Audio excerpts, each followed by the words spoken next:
उक्कडगाव परिसरात वाघाच्या वावरामुळे नागरिकांमध्ये भीतीचं वातावरण पसरलं आहे। वाघानं येडशी भागातून उक्कडगाव शिवारात प्रवेश करून 50 जनावरांच्या कळपावर हल्ला केला। या हल्ल्यात 3 जनावरे ठार झाली। यानंतर वाघाला पकडण्यासाठीची मोहीम अधिक तीव्र करण्यात आली आहे। वाघाला पकडण्यासाठी आता थर्मल ड्रोनचा वापर केला जाणार आहे।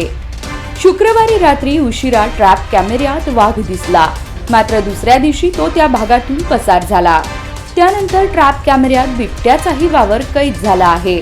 वाघाचा शोध घेण्यासाठी ताडोबा रेस्क्यू टीम आणि वन विभागाचं पथक सतत कार्यरत आहे। वाघाला पकडण्यासाठी वन विभागानं थर्मल ड्रोनचा वापर सुरू केला आहे। उक्कडगाव, कडकनाथवाडी, ढेंबरेवाडी तलाव आणि बालघाट पायथ्याच्या परिसरात पथके वाघाचा शोध घेत आहेत। वाघानं भूमच्या दिशेनं प्रवेश केल्याचा अंदाज आहे। शेतकऱ्यांनी आपली जनावरे सुरक्षित ठिकाणी बांधावी। कोणतीही हालचाल दिसल्यास वन विभागाला त्वरित माहिती द्यावी, असं आवाहन करण्यात आलं आहे।